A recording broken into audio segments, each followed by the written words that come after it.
There is a song that you have heard, probably more times than you would like to admit, and almost certainly under circumstances you did not choose.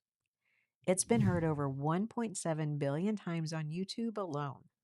Not because people love it, not because it was ever the biggest song of its era, but because at some point the internet decided this was the perfect weapon and then proceeded to use it on everyone, including world leaders, United States Congress, and even reportedly a Panamanian dictator. This is how all of that happened. Rick Astley was 19 years old when he recorded Never Gonna Give You Up. He was a drummer from England who had been discovered by producer Pete Waterman playing a small gig. The song went to number one in 15 countries. Astley became a genuine pop star almost overnight. And then, as was the fate of many pop stars from that era, things gradually wound down. By the mid 90s, he had largely stepped away from the spotlight. He would have been perfectly content, by his own account, to stay there. He had no particular plan for a comeback, and he certainly had no plan for what was about to happen. To understand the Rickroll, you first need to understand the Duckroll, which requires understanding 4chan, which, don't worry, I will keep that brief. 4chan was, and is, an anonymous image board. No accounts, no usernames, no persistent identity. It became an incubator for a significant portion of early internet culture, including a category of prank known as the bait and switch link. You post something that looks interesting and it goes somewhere else entirely. The target is said to have been rolled. In 2006, the site's founder, known online as Moot, quietly changed the site's word filter so that the word egg would automatically be replaced with the word duck. This meant that anyone trying to type egg roll found themselves posting about duck rolls instead. Someone found this funny enough to Photoshop wheels onto a picture of a duck, and that image became the destination of a new kind of bait and switch link. You'd click something promising, you'd get the duck. You had been duck rolled. It sounds minor, but it established the template for everything that followed.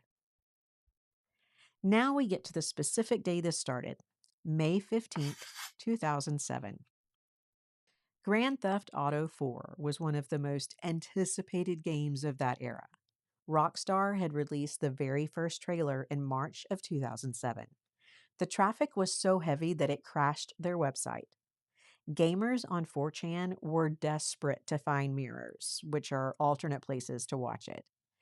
A 19-year-old U.S. Air Force airman named Shawn Cotter was stationed in South Korea.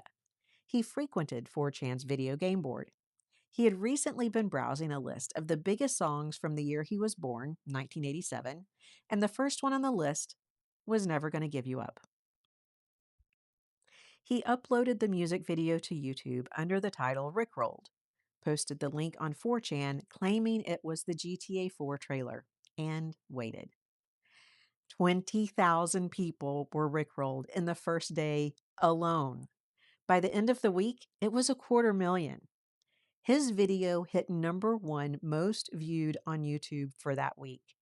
That original upload, an unofficial, slightly grainy copy of the music video, has since been viewed 96 million times. People went looking for Cotter's original specifically. He did not monetize it. He has since said, rather cheerfully, that this was probably a mistake. The Rickroll spent most of 2007 living on 4chan. Then, in February of 2008, the hacker collective Anonymous was protesting the Church of Scientology, which had been aggressively trying to remove videos critical of it from the internet. Protesters showed up outside Scientology buildings in cities across the world playing Never Gonna Give You Up from boomboxes. The Guardian described it as a live Rickrolling of the Church of Scientology. It was the first time the Rickroll had left the internet entirely. 6 weeks later, on April Fool's Day, YouTube redirected every single feature video on its homepage to Never Gonna Give You Up. 18 million Americans had reportedly been rickrolled by that point. The song re entered download charts for the first time in over a decade. Later that same year, Rick Astley performed Never Gonna Give You Up live on a float at the Macy's Thanksgiving Day Parade, a surprise appearance that nobody watching at home was expecting. This is generally considered the moment the Rickroll went fully mainstream. Even politicians got involved. Oregon state legislators secretly embedded the song's lyrics across multiple floor speeches and then edited that footage together. The White House official Twitter account rickrolled a constituent who complained that a policy briefing was dry. Their reply: fiscal policy is important, but can be dry sometimes. Here's something more fun, followed by a link. You can guess where it went. In 2017, the Foo Fighters brought Rick Astley on stage in Tokyo. In 2021, the official music video hit 1 billion views and kept going. Not because of a new hit, not because of a reunion tour, because the internet had, for 18 years, refused to let it go. There is one last detail that deserves its own moment. It is technically not part of the Rickroll history, but might be the best part of this entire story. In December of 1989, the United States invaded Panama to depose dictator Manuel Noriega.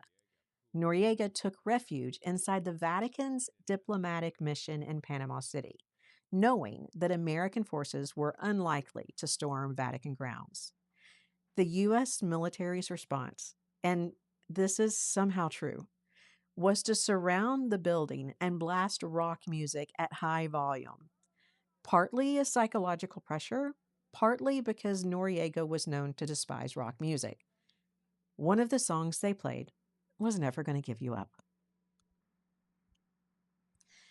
The United States military rickrolled a dictator out of the Vatican nearly 20 years before Shawn Cotter uploaded anything to YouTube. The term didn't even exist yet. The meme didn't exist yet. But the spirit was apparently already there. Rick Astley has said he finds the whole thing genuinely funny. His first album, after the meme took off, debuted at #1 in the UK, 40 years into his career. He has embraced it completely. There is one footnote worth adding, though. The song was written not by Astley, but by a production trio, Stock, Aitken, Waterman. Co-writer Pete Waterman went public in 2009, saying he received only £11 in YouTube royalties, despite the song being one of the most viewed videos on the entire platform. Astley himself, who performed it but didn't write it, reportedly received around $12. The song that the internet played over 1.5 billion times generated, for the people who made it, roughly the cost of lunch. And there's something worth noting in all of this. The Rickroll works because it isn't actually a bad song. It's catchy, it's earnest, and it commits completely to what it is. The joke isn't that it's terrible. The joke is the surprise, the gap between what you expected and what you got. Which is, if you think about it, exactly what good humor has always been. A 19-year-old airman in South Korea, bored on the internet, picked a song from a list because it was the first one he saw, and somehow that became one of the most persistent running jokes in the history of human communication. The internet is a strange place, but occasionally it produces something that is just kind of perfect. That is the story of the Rickroll. If you found this on a link someone sent you with a suspiciously vague description, well, I'm sorry. Or you're welcome, depending on how you feel about Rick Astley. If you're here voluntarily, thank you for watching. And more from Inside Archive will be coming soon.